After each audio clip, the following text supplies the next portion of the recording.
जय श्री कृष्ण विद्यार्थी मित्रों, अगाउना विडियो में આપણે નવું પ્રમાણ શોધવાની રીતો વિશે અભ્યાસ કર્યો હતો। હવે પાઘડીની હિસાબી અસરો વિશે આજે આપણે અભ્યાસ કરીશું। બરાબર, તો ચેપ્ટર નંબર 5 નવા ભાગીદારનો પ્રવેશ, એની અંદર ટોપિક છે પાઘડીની હિસાબી અસરો। તો જે નવો ભાગીદાર છે, બરાબર, એ પેઢીની અંદર જ્યારે પ્રવેશ કરે છે ત્યારે મૂડી પેટે અને પાઘડી પેટે ધંધામાં રોકડ લાવે છે કે પેઢીમાં રોકડ લાવે છે। તો એની હિસાબી અસરો કઈ રીતના આપવી કે એની હિસાબી નોંધ શું થાય છે તો એ જોઈએ। તો એમાં પહેલો પોઈન્ટ છે કે નવો ભાગીદાર તેના ભાગની પાઘડી રોકડમાં લાવે ત્યારે, કે નવો ભાગીદાર છે એ તેના ભાગની, એનો જે પોતાનો ભાગ છે નવા ભાગીદારનો, એના ભાગની પાઘડી રોકડમાં લાવે છે તો ત્યારે એની નોંધ શું થશે? તો એની આમ નોંધ તો કે રોકડ બેંક ખાતે ઉધાર તે પાઘડીના પ્રીમિયમ ખાતે જમા। એ શું કહે છે? રોકડ બેંક ખાતે ઉધાર તે પાઘડીના પ્રીમિયમ ખાતે। ધંધામાં રોકડ આવે છે એટલે રોકડ આવે તો રોકડ બેંક ખાતે ઉધાર થશે। હવે એમાં રોકડ ખાતું હોય, રોકડ ખાતાની બાકી હોય તો રોકડ ખાતું તૈયાર કરવાનું થશે, અને બેંક ખાતાની બાકી આપેલી હોય તો બેંક ખાતું તૈયાર કરવાનું થશે। એટલે કે રોકડ કે બેંક ખાતે ઉધાર શેની રકમ લાવે છે? પાઘડી પેટે રકમ લાવે છે એટલે તે પાઘડીના પ્રીમિયમ ખાતે। ત્યારબાદ પાઘડીની રકમ જૂના ભાગીદારો વચ્ચે તેમના ત્યાગના પ્રમાણમાં વહેંચવામાં આવે ત્યારે, જો શું કીધું છે, જે અહીંયા પાઘડી પેટે જે રોકડ રકમ લાવે છે એ જૂના ભાગીદારો વચ્ચે કયા પ્રમાણમાં? તો કે ત્યાગના પ્રમાણમાં। તો અહીં તમને એમસીક્યુમાં પણ પૂછી શકે કે નવો ભાગીદાર પાઘડી પેટે રોકડ લાવે છે તે જૂના ભાગીદારો વચ્ચે કયા પ્રમાણમાં વેચવામાં આવે છે? તો કે ત્યાગના પ્રમાણમાં। કયા પ્રમાણમાં? ત્યાગના પ્રમાણમાં। તો એની આમ નોંધ પાઘડીના પ્રીમિયમ ખાતે ઉધાર તે ભાગીદારોના મૂડી કે ચાલુ ખાતે કયા પ્રમાણમાં? તો કે ત્યાગના પ્રમાણમાં। બરાબર, જો રકમની અંદર તમને ત્યાગનું પ્રમાણ ન આપ્યું હોય તો આપણે ત્યાગનું પ્રમાણ અગાઉના ચેપ્ટર મુજબ જૂનો ભાગ માઇનસ નવો ભાગ, આ રીતના આપણે ત્યાગનું પ્રમાણ શોધવાનું, અને પછી જે પ્રમાણ મળે એ પ્રમાણમાં આપણે અહીંયા ભાગીદારો વચ્ચે વહેંચણી કરવાની થશે। બરાબર, એટલે અહીંયા બે આમ નોંધ થઈ ગઈ। જો રોકડમાં પાઘડી પેટે લાવે તો રોકડ બેંક ખાતે ઉધાર તે પાઘડીના પ્રીમિયમ ખાતે। ત્યારબાદ એ રકમ ભાગીદારો વચ્ચે આપણે વેચવાની છે તો એની આમ નોંધ તો કે પાઘડીના પ્રીમિયમ ખાતે ઉધાર તે ભાગીદારોના મૂડી કે ચાલુ ખાતે ત્યાગના પ્રમાણમાં। ત્યારબાદ પાકા સરવૈયામાં દર્શાવેલ પાઘડી માંડે વળવાની હોય। હવે તમને પાઘડી, આ જે પાઘડી હતી એ નવો ભાગીદાર પેઢીમાં રોકડ સ્વરૂપે પાઘડી લાવે છે તેની આપણે હિસાબી અસર જોઈએ। હવે છે પાકા સરવૈયામાં દર્શાવેલ પાઘડી, તમને રકમની અંદર પાકા સરવૈયામાં પાઘડી દર્શાવેલી જ છે, એની હિસાબી અસર શું થાય તો એ જોઈએ। તો કે જે પાકા સરવૈયામાં દર્શાવેલ પાઘડી માંડી વળવાની હોય તો કે ભાગીદારોના મૂડી કે ચાલુ ખાતે ઉધાર કયા પ્રમાણમાં? તો કે જૂના પ્રમાણમાં। જો અહીંયા કયું પ્રમાણ આવશે? જૂના પ્રમાણમાં। એટલે યાદ તમારે એવી રીતના રાખવું કે જૂની પાઘડી જૂના પ્રમાણમાં જમા થાય અને નવી પાઘડી ત્યાગના પ્રમાણમાં જમા થાય। એટલે અહીંયા ભાગીદારોના મૂડી કે ચાલુ ખાતે ઉધાર જૂના પ્રમાણમાં તે પાઘડી ખાતે, પણ આ પાઘડી કઈ રકમ લેવાની છે? પાકા સરવૈયામાં દર્શાવેલ પાઘડી હોય એ રકમ તમારે આમ નોંધમાં લખવાની થશે। અને છેલ્લી આમ નોંધ, નવા ભાગીદારો મૂડી પેટે રોકડ લાવે ત્યારે, હવે જે નવો ભાગીદાર છે જે પેઢીમાં પ્રવેશ આપે છે આપણે, એ ભાગીદાર મૂડી પેટે રોકડ લાવે તો એની નોંધ શું થાય? તો અહીંયા આપણે એની આમ નોંધ છે રોકડ કે બેંક ખાતે ઉધાર તે નવા ભાગીદારના મૂડી ખાતે। બરાબર, રોકડ આવે છે તો રોકડ બેંક ખાતે ઉધાર થશે। કોણ લાવે છે? તો કે નવો ભાગીદાર, તો નવા ભાગીદારના મૂડી ખાતે જમા થશે। તો આ પ્રમાણે તમારે જે 8 માર્ક્સનો દાખલો આવે છે એની અંદર આ બધી હિસાબી અસરો આપવાની થશે। બરાબર, તમને પહેલાં જવાલામાં કીધું હોય કે કોઈ એક ભાગીદારને આપણે પેઢીમાં પ્રવેશ આપ્યો છે, એ ભાગીદાર મૂડી પેટે એટલા રૂપિયા રોકડા લાવે છે કે પાઘડી પેટે એટલા રૂપિયા રોકડા લાવે છે, તો એની હિસાબી અસરો તમારે આ પ્રમાણે આપવાની થશે। બરાબર, તો પાઘડી પેટે રોકડ લાવે તો બે આમ નોંધ થશે। બરાબર, રોકડ બેંક ખાતે ઉધાર તે પાઘડીના પ્રીમિયમ ખાતે, પાઘડીના પ્રીમિયમ ખાતે ઉધાર તે ભાગીદારોના મૂડી કે ચાલુ ખાતે ત્યાગના પ્રમાણમાં જમા। ત્યારબાદ જૂની જે પાઘડી છે, પાકા સરવૈયામાં દર્શાવેલ પાઘડી છે, એની એક આમ નોંધ થશે, ભાગીદારોના મૂડી કે ચાલુ ખાતે ઉધાર જૂના પ્રમાણમાં તે પાઘડી ખાતે। અને જો રોકડ પેટે નવો ભાગીદાર છે એ મૂડી પેટે રોકડા લાવે છે તો એની એક આમ નોંધ થશે રોકડ બેંક ખાતે ઉધાર તે નવા ભાગીદારના મૂડી ખાતે જમા. હવે આપણે આનો એક દાખલો આપણે કરીશું. હવે ઉદાહરણ 10 એના વિશે આપણે અભ્યાસ કરીએ. આહના અને અમીના 3:2ના પ્રમાણમાં નફો નુકસાન વહેંચતા ભાગીદારો છે. તો અહીંયા બે ભાગીદારો છે આહના અમીના. એનું જૂનું પ્રમાણ આપ્યું છે 3:2 એટલે નફા નુકસાનનું પ્રમાણ આપ્યું છે 3:2 જે જૂનું પ્રમાણ છે. ત્યારબાદ અમનને 1/4 ભાગે પેઢીમાં નવા ભાગીદાર તરીકે પ્રવેશ આપ્યો. એટલે નવો ભાગીદાર કોણ છે? અમન. અને નફામાં કેટલો ભાગ આપવાનો છે? 1/4 ભાગ આપવાનો છે. તેમની પાઘડીનું મૂલ્યાંકન ₹1,20,000 કરવામાં આવ્યું. એટલે પાઘડીનું મૂલ્યાંકન કરવામાં આવ્યું એટલે નવી પાઘડી છે, જૂની પાકા શ્રેણીમાં દર્શાવેલ પાઘડી નથી. બરાબર? એ કુલ પાઘડી 1,20,000 છે. અને જે અમન છે, જે નવો ભાગીદાર, એ મૂડી તરીકે ₹50,000 રોકડા લાવે છે અને તેના ભાગની પાઘડી રોકડમાં લાવે છે. હવે આ જે પાઘડી છે એ કુલ પાઘડી છે, અમનના ભાગની પાઘડી નથી. તો પહેલાં તો અમનના ભાગની પાઘડી આપણે મેળવવી પડશે, ત્યારબાદ એની હિસાબી નોંધ કરવાની થશે. તો પાઘડી અંગેની જરૂરી આમ નોંધ લખો. હવે અહીંયા આપણને ખબર છે કે ભાઈ મૂડી તરીકે રોકડ લાવે છે, તો એની આમ નોંધ આપણને ખબર છે કે ભાઈ રોકડ બેંક ખાતે ઉધાર તે નવા ભાગીદારના મૂડી ખાતે જમા થશે. પણ જે પાઘડી પેટે રોકડ લાવે છે તેના ભાગની પાઘડી, એની આમ નોંધ તો કે બે આમ નોંધ થશે. એક તો રોકડ બેંક ખાતે ઉધાર તે પાઘડીના પ્રીમિયમ ખાતે જમા, અને બીજી આમ નોંધ તો કે પાઘડીના પ્રીમિયમ ખાતે ઉધાર તે જૂના ભાગીદારોના મૂડી કે ચાલુ ખાતે ત્યાગના પ્રમાણમાં. તો ત્યાગનું પ્રમાણ આપણી પાસે હોવું જોઈએ. હવે રકમની અંદર તો ફક્ત આપણી પાસે જૂનું પ્રમાણ જ છે, નવું પ્રમાણ પણ નથી. તો ત્યાગનું પ્રમાણ મેળવવા માટે પહેલાં તો આપણી પાસે જૂનું પ્રમાણ અને નવું પ્રમાણ બંને હોવું જોઈએ. તો આપણી પાસે ફક્ત જૂનું પ્રમાણ જ છે, તો પહેલાં તો આપણે નવું પ્રમાણ મેળવવું પડશે.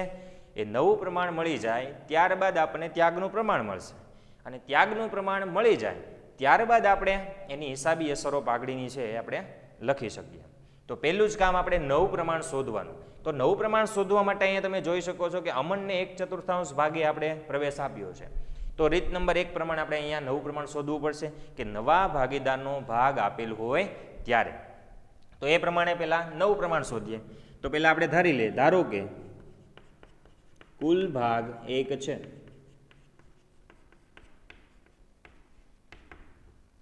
તેથી બાકીનો ભાગ બરાબર, તો કે કુલ ભાગ માઇનસ નવા ભાગીદારનો ભાગ. કુલ ભાગ 1 ધાર્યો છે માઇનસ નવા ભાગીદારનો ભાગ 1/4. 1/4 સાદરૂપ આપી દઈએ તો બાકીનો ભાગ આવશે 4 × 4, 4 - 1 એટલે 3, 3/4. તો બાકીનો ભાગ તમને મળશે 3/4. ત્યારબાદ એની પછીનું સ્ટેપ, જે નવું પ્રમાણ આપણે ગોતવાનું છે, તો એનું માટે તો કે નવું પ્રમાણ બરાબર બાકીનો ભાગ ગુણ્યા જૂનો ભાગ. તો સૌપ્રથમ આહનાનો નવો ભાગ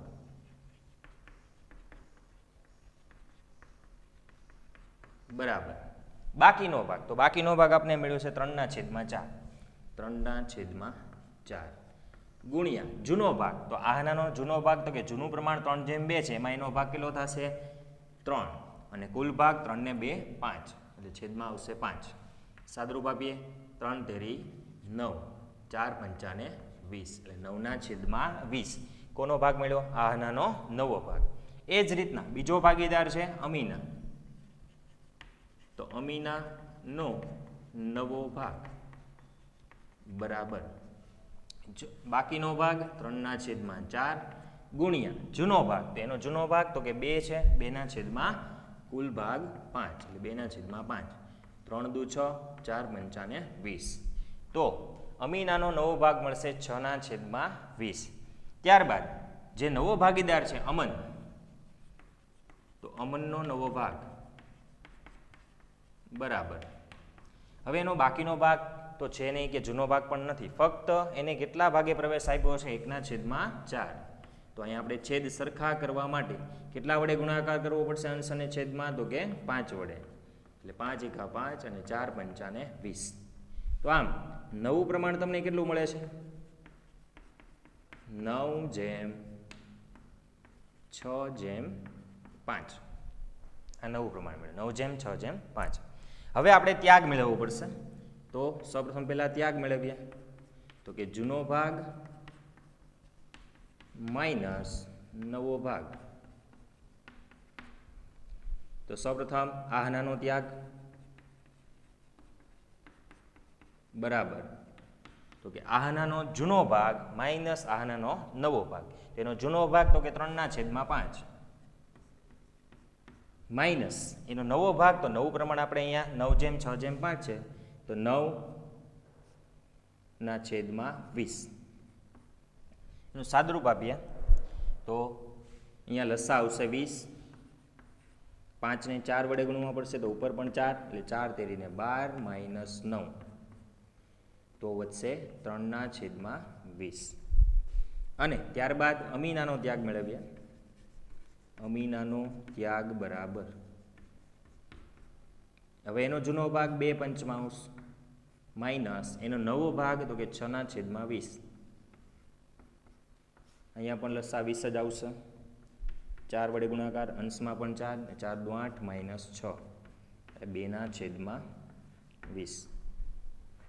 બરાબર. તો અહીંયા આપણે ત્યાગનું પ્રમાણ કેટલું મળશે? 3/2.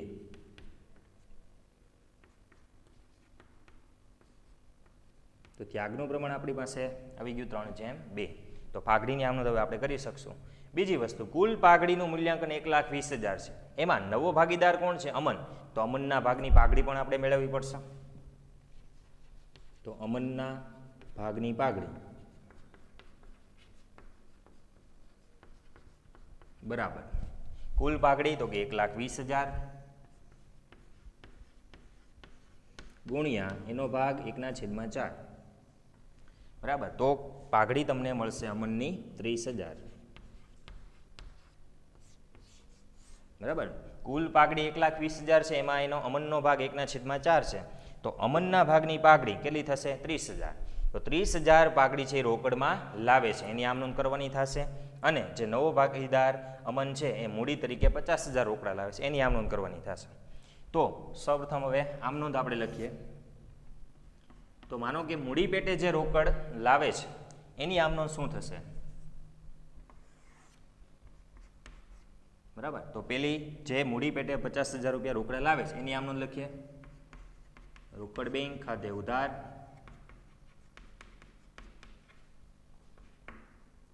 તે નવો ભાગીદાર કોણ છે? તો કે અમન. અમનના મૂડી ખાતે કેટલા રૂપિયા રોકડા લાવે છે? તો કે 50,000. 50,000 બાબત જે નવો ભાગીદાર મૂડી પેટે રોકડા લાવ્યો તેના. ત્યારબાદ હવે જે પાઘડી પેટે જે આપણે વાત કરી કે અમનના ભાગની પાઘડી આવી 30,000 એની આમનોંધ શું થશે? તો એની આમનોંધ જોઈએ. તો સૌપ્રથમ રોકડ કે બેંક ખાતે ઉધાર તો કે 30,000 તે પાઘડીના પ્રીમિયમ ખાતે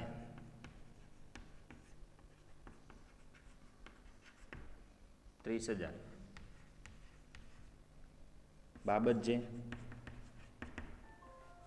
નવો ભાગીદાર પાઘડી પેટે રોકડા લાવ્યો તેના. બરાબર.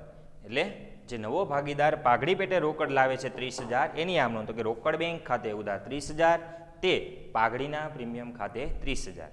અને હવે એ જે રકમ છે 30,000 એ આપણે જૂના ભાગીદારો વચ્ચે તેમના ત્યાગના પ્રમાણમાં વેચવી પડશે. તો ત્યાગનું પ્રમાણ આપણને કેટલું મળ્યું છે? 3/2. તો એની આમનો લખી નાખીએ. પાઘડીના પ્રીમિયમ ખાતે ઉધાર તે જૂના ભાગીદારો જે ત્યાગનું પ્રમાણ કોનું છે? આહના અને અમીના. તો આહનાના મૂડી ખાતે તે અમીનાના મૂડી ખાતે રકમ તો કે 30,000 રૂપિયા.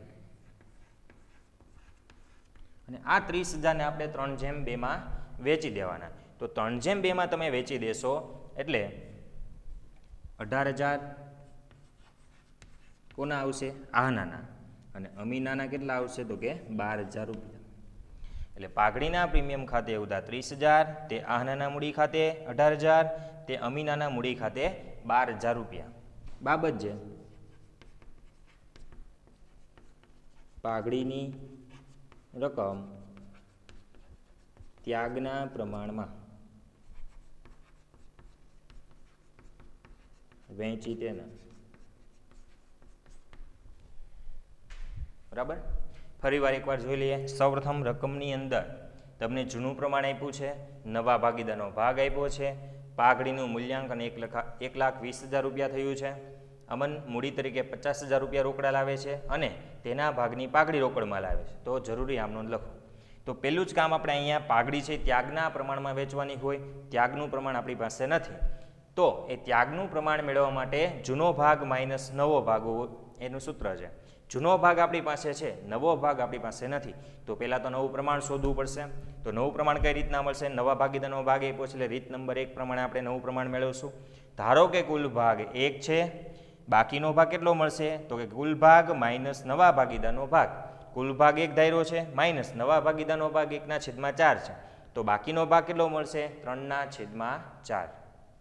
ત્યારબાદ નવું પ્રમાણ કઈ રીતના મળશે? તો કે બાકીનો ભાગ ગુણ્યા જૂનો ભાગ, બંનેનો શું કરવાનો? ગુણાકાર. તો આહનાનો નવો ભાગ કઈ રીતના મળશે? તો કે એનો બાકીનો ભાગ તો કે 3/4 ગુણ્યા એનો જૂનો ભાગ. તો કે જૂનું પ્રમાણ 3/2 છે, તેમાં જૂનો ભાગ એનો થશે 3/5. તો અહીંયા સાદુરૂપ આપશો એટલે 9/20 એનો નવો ભાગ મળશે. એવી જ રીતના અમીનાનો નવો ભાગ તો કે બાકીનો ભાગ 3/4 એને ગુણ્યા જૂનો ભાગ 2/5 એટલે આવશે 6/20. ત્યારબાદ ત્રીજો જે નવો ભાગીદાર છે અમન, એનો નવો ભાગ કઈ રીતના મળશે? તો કે એનો તો ભાગ 1/4 તમને આપ્યો છે. અહીંયા છેદ સરખા કરવા માટે આપણે ગણતરી કરશું, 5/5 વડે ગુણાકાર કરવો પડશે. તો 5/20. તો નવું પ્રમાણ તમને શું મળ્યું? 9/6/5. આ નવું પ્રમાણ થઈ ગયું. તો ત્યાગ મેળવવા માટે જૂનો ભાગ માઇનસ નવો ભાગ. તો આહનાનો ત્યાગ અને અમીનાનો ત્યાગ બંને જૂના ભાગીદારોનો આપણે ત્યાગ મેળવશું. તો કે જૂનો ભાગ 3/2 એટલે 3/5 માઇનસ નવો ભાગ એનો તો કે 9/20. અહીંયા લસા 20 લેશો એટલે 12 - 9 એટલે 3/20. એવી જ રીતના અમીનાનો ત્યાગ તો 2/5 માઇનસ 6/20 બરાબર 8 - 6/20 એટલે 2/20 એનો ત્યાગનો ભાગ. તો ત્યાગનું પ્રમાણ તમને કેટલું મળશે? 3/2. હવે ત્યાગનું પ્રમાણ આપણી પાસે મળી ગયું. હવે અહીંયા જે પાઘડી આપી છે એ કુલ પાઘડી છે, બરાબર. અને આપણને કીધું છે કે નવો ભાગીદાર તેના ભાગની પાઘડી એટલે અમનના ભાગની પાઘડી આપણે અહીંયા મેળવવી પડશે. તો અમનના ભાગની પાઘડી બરાબર કુલ પાઘડી 1,20,000 ગુણ્યા અમનનો ભાગ તો કે 1/4 એટલે એના ભાગની પાઘડી આવશે 30,000. તો એ 30,000ની આપણે આમ નોંધ કરવાની થશે.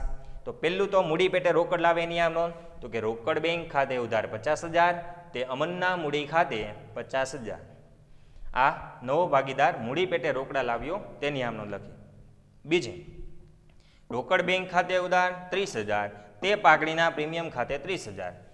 બાબત જેમાં તો કે નવો ભાગીદાર પાઘડી પેટે રોકડ લાવ્યો તેની આમ નોંધ કરી, બરાબર. નવો ભાગીદાર પાઘડી પેટે રોકડ લાવે છે એની આમ નોંધ તો કે રોકડ બેંક ખાતે ઉધાર 30,000, તે પાઘડીના પ્રીમિયમ ખાતે 30,000, જે આપણે 30,000 અમનના મેળવ્યા.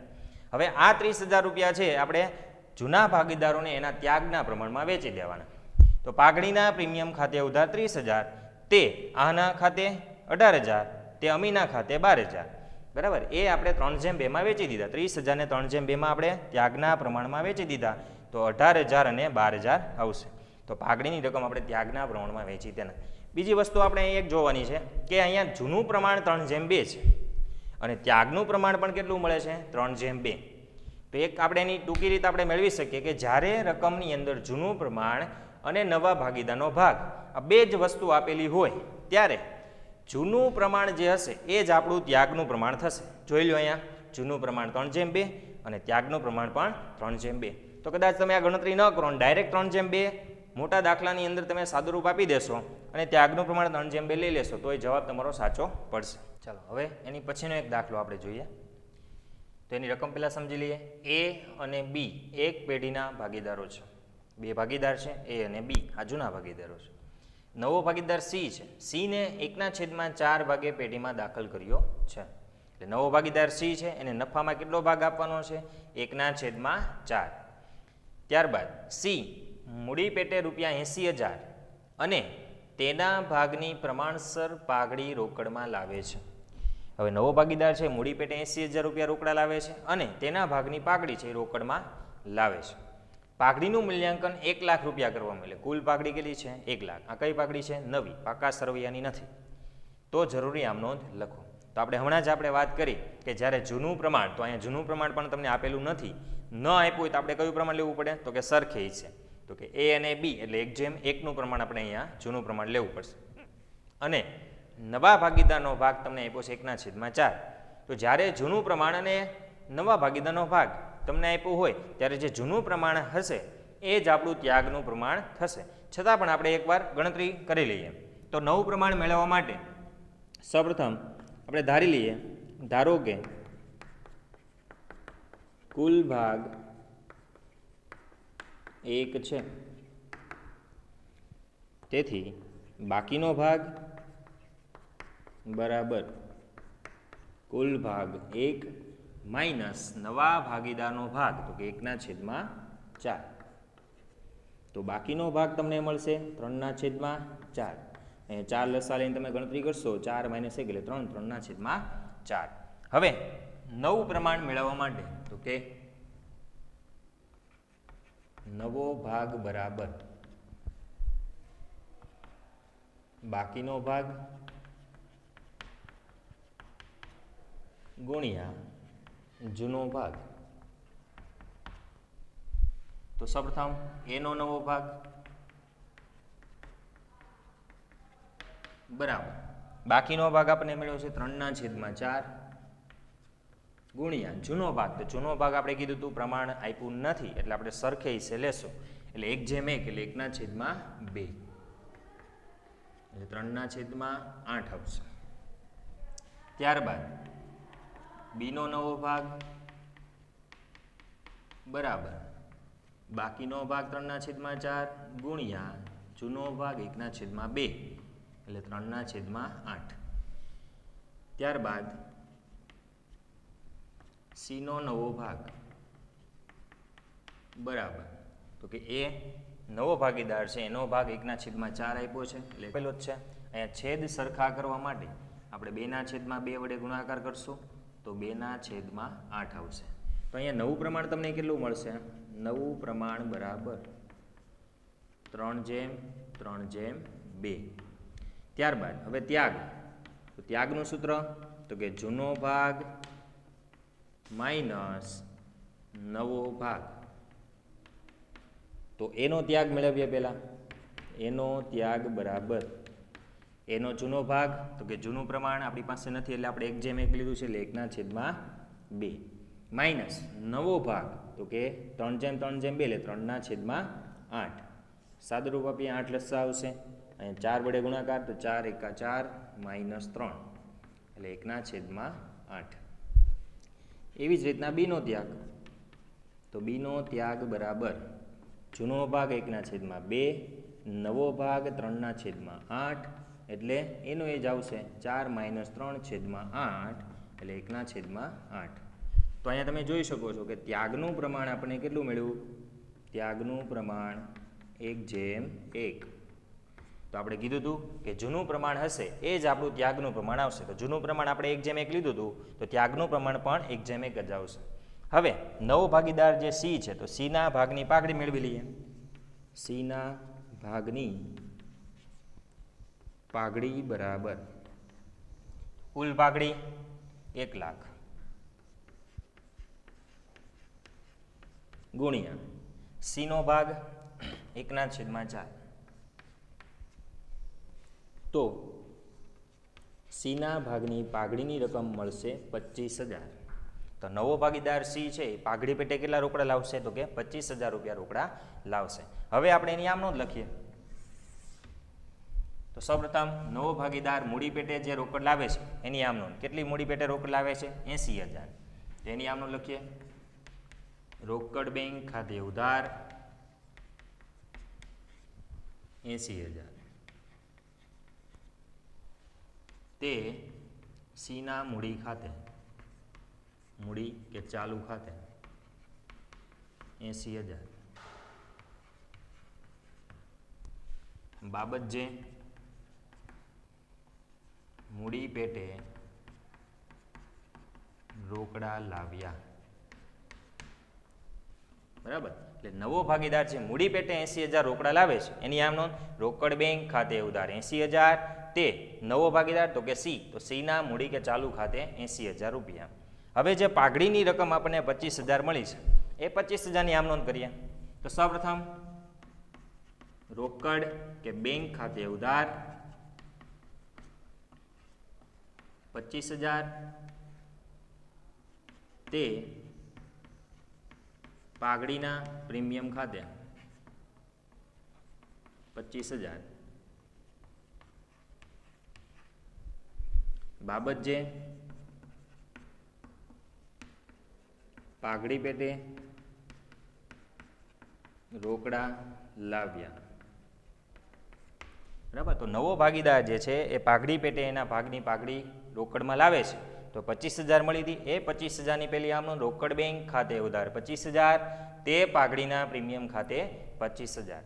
હવે આ જે 25,000 પાઘડીની રકમ છે એ જૂના ભાગીદારો વચ્ચે તેમના ત્યાગના પ્રમાણમાં, તો ત્યાગનું પ્રમાણ 1:1 એમાં આપણે વેચશું, તેની આમનો લખી નાખીએ.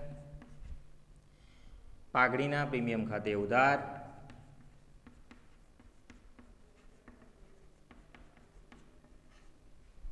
25,000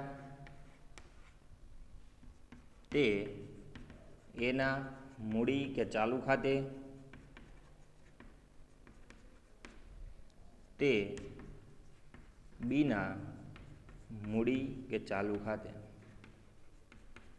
હવે આ 25,000 છે ને ત્યાગના પ્રમાણમાં, તો ત્યાગનું પ્રમાણ 1:1 છે, તો સરખે છે બંનેને 12,500 આવશે. તો એના મૂડી ખાતે 12,500 અને બીના મૂડી ખાતે 12,500. બાબત જે પાઘડીની રકમ ત્યાગના પ્રમાણમાં વહેંચી તેના. બરાબર, તો પાઘડીના પ્રીમિયમ ખાતે ઉધાર 25,000 તે એના મૂડી કે ચાલુ ખાતે 12,500 તે બીના મૂડી કે ચાલુ ખાતે 12,500. બરાબર, તો આ પ્રમાણે સૌપ્રથમ રકમની અંદર નવું પ્રમાણ નથી આપ્યું, તો પહેલાં આપણે નવું પ્રમાણ મેળવ્યું. નવું પ્રમાણ મેળવ્યા બાદ ત્યારબાદ આપણે ત્યાગનું પ્રમાણ મેળવવા માટે જૂનો ભાગ માઇનસ નવો ભાગ એનું સાદુરૂપ આપ્યું. ત્યારબાદ નવા ભાગીદારની પાઘડી આપણે મેળવી, કારણ કે રકમની અંદર કુલ પાઘડીનું મૂલ્યાંકન આપ્યું છે 1 લાખ, એના પરથી નવા ભાગીદારની પાઘડી મળશે 25,000. ત્યારબાદ આપણે એની હિસાબી અસરોની જે આમનોંધ છે એ આમનોંધ આપણે આ રીતના લખવાની થશે. બરાબર, તો રોકડ બેંક ખાતે ઉધાર 80,000 તે સીના મૂડી કે ચાલુ ખાતે 80,000 જે મૂડી પેટે રોકડા લાવે છે તે. ત્યારબાદ પાઘડી પેટે રોકડ લાવે છે એની આમ નોંધ, તો કે રોકડ બેંક ખાતે ઉધાર 25,000 તે પાઘડીના પ્રીમિયમ ખાતે 25,000 અને પાઘડીના પ્રીમિયમ ખાતે ઉધાર 25,000 તે એના મૂડી કે ચાલુ ખાતે 12,500 તે બીના મૂડી કે ચાલુ ખાતે 12,500.